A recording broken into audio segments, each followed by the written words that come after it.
Hey, I want to talk to you about the art of encouragement. Who have you encouraged today?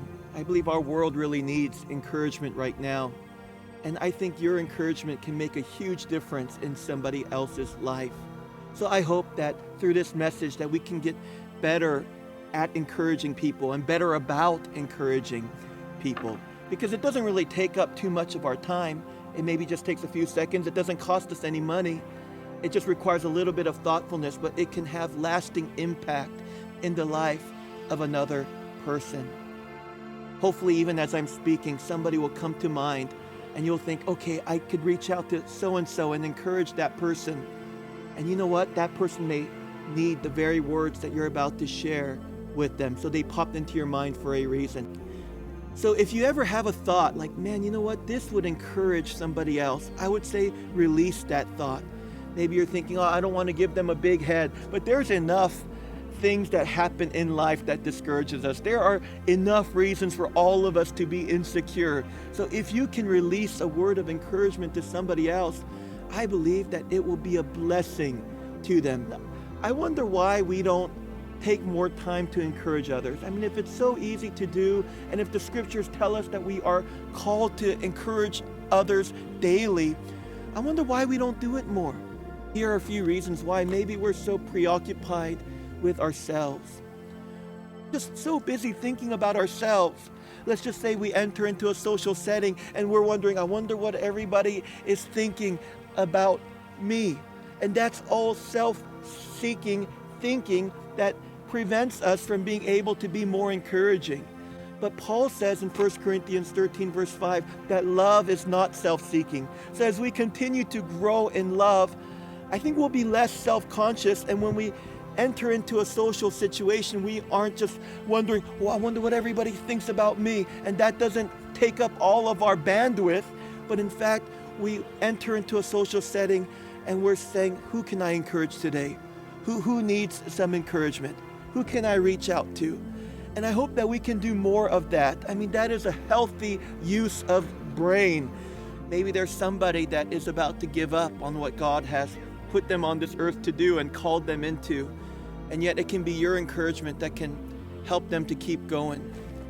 I think another reason why we don't encourage people more is that we think that somebody's greatness is only evidence of our littleness. Or we think that if somebody else is succeeding, that means that we're failing. We think that if somebody else is great, that means that it's just highlighting our own insecurities and our own inferiority. I remember my daughter was playing basketball with her cousin, and they're the same age, but her cousin has a good 5-6 inches on my daughter. And so they're trying to get the ball into the hoop, and of course we lowered the court so that these 5-year-olds can make a shot. And her cousin made the shot. And then I knew that instant that my daughter is going to try as hard as she can to make a shot too. So then Eden gets the ball and tries, but Eden is not strong enough yet to get that ball up there.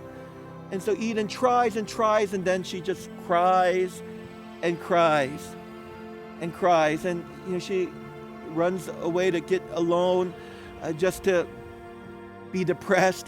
And I just went to encourage my daughter, saying, you know what, just because your cousin can make a shot, just because she's successful in making a basket, that doesn't take away from who you are. That doesn't take away from your value. That doesn't take away from what you're good at. And so I hope that somebody else's greatness will never intimidate you. I hope we don't have the consciousness of a 5-year-old. I hope, man, we are maturing in love. So somebody else's greatness actually inspires you rather than intimidates you. Somebody else's success ought to make us feel very happy, not make us feel ashamed. How cool would it be if, as we gather together, everybody is thinking, how can I encourage somebody today? Who can I encourage? And what are the words that maybe the Spirit of God would give me to release to somebody else that would impart life, not death, would impart life to them?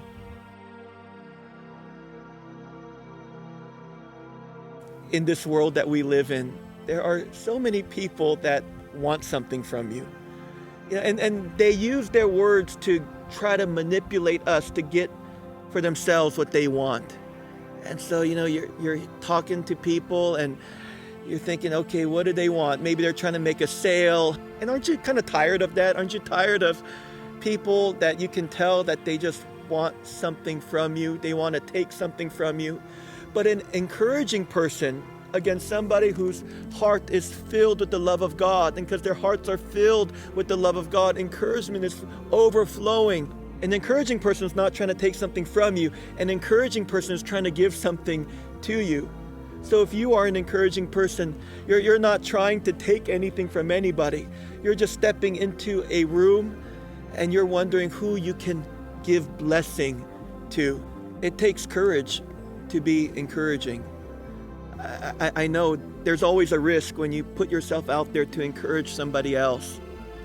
But I believe that the risk of maybe feeling dumb for a sec or being misunderstood, and it's totally worth taking that risk, because there's that reward that somebody else will be able to enter into what God has for them. I remember when I was dating my wife, and even the early years that we were married, you see, she never did music publicly. And she had a few piano lessons when she was a kid, but that was about it.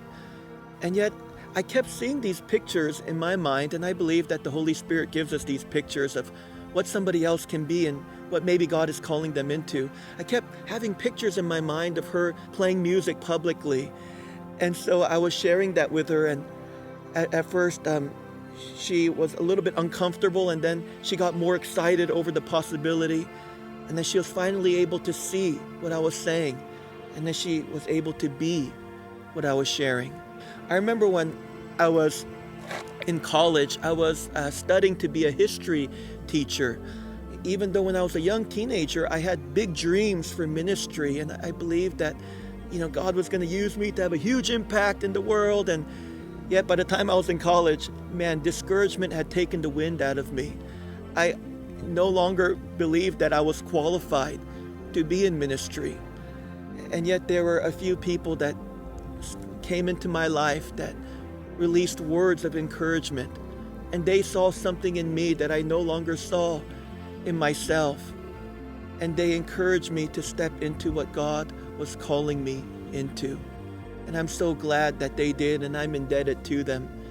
So I hope that you'll step out to encourage somebody else, because again, it doesn't require too much effort on your end, yet it can make a world of a difference in somebody else's life.